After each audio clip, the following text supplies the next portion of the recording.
Документарниот филм Три манастирски цркви во Кумановско од преродбенскиот период од Валентина Андрејќ, виш кустос, историчар на уметноста во Националната установа Музеј Куманово, беше промовиран вчера вечер во Занаечискиот дом. Во филмот се опфатени црквите Свети Ѓорги во село Белјаковце, Свети Ѓорги во Градиште и Света Богородица од манастирот Забел во Никулјане. Прикажани се архитектонските особености, како и иконописот и фреско-живописот изработени од познати македонски зографи.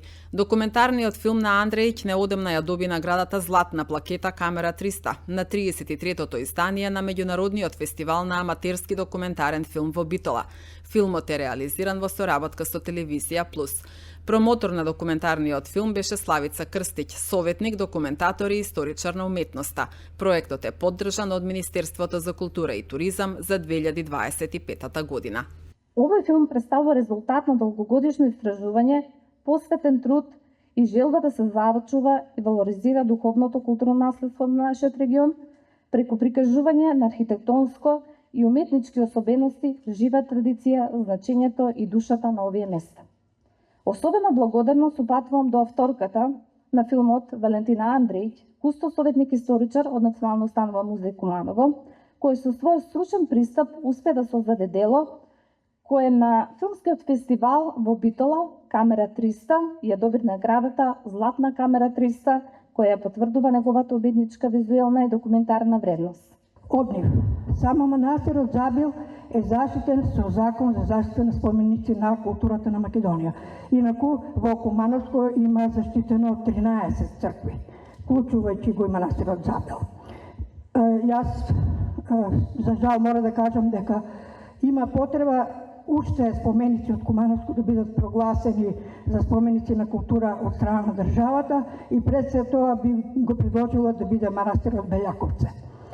Од нив, само манастирот Забел, значи, споменативе цркви, иконите во споменативе цркви, иконите ги работеле едни од најзначајните зографи во Македонија, а тоа е Димитар Крстев, попознат како Дичо Зограф, кој работел во 19. век, и неговите потомци, син му Аврам Дичов и внукот Крста Аврамов, кои се подпишувале како браќа Дичич, тие ги сретуваме на иконите во Белјаковскиот манастир. И последниот македонски зограф и првосноположник на македонското современо сликарство, Димитар Антонов Папрадишки, кој ги работел иконите во манастирот Градиште во 20. век. Црквите и манастирите се нашето најголемо и најбројно богатство, односно културно наследство.